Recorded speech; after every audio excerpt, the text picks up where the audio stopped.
La Terre, certains d'entre vous ont assisté à un spectacle peu commun la nuit dernière, une étrange boule de feu dans le ciel. Le phénomène était particulièrement visible dans le sud de la France. Vicky Bogart va tout nous expliquer. Vicky, d'abord, tout simplement, de quoi s'agit-il ? Je vous propose d'abord de regarder les images captées par une caméra de surveillance de la ville de Cannes hier aux alentours de 22h30.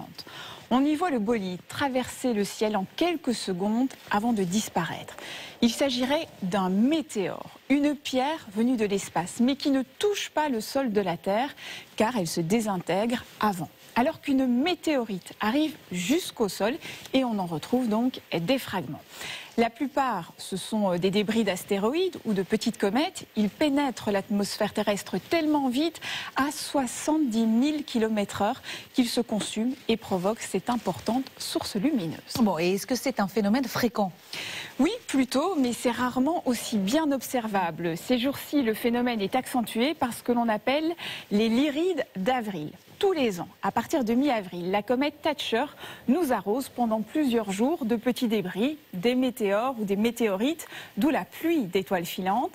Il faut savoir que 7 tonnes de météorites, des petits ou des gros cailloux, arrivent sur notre planète chaque année.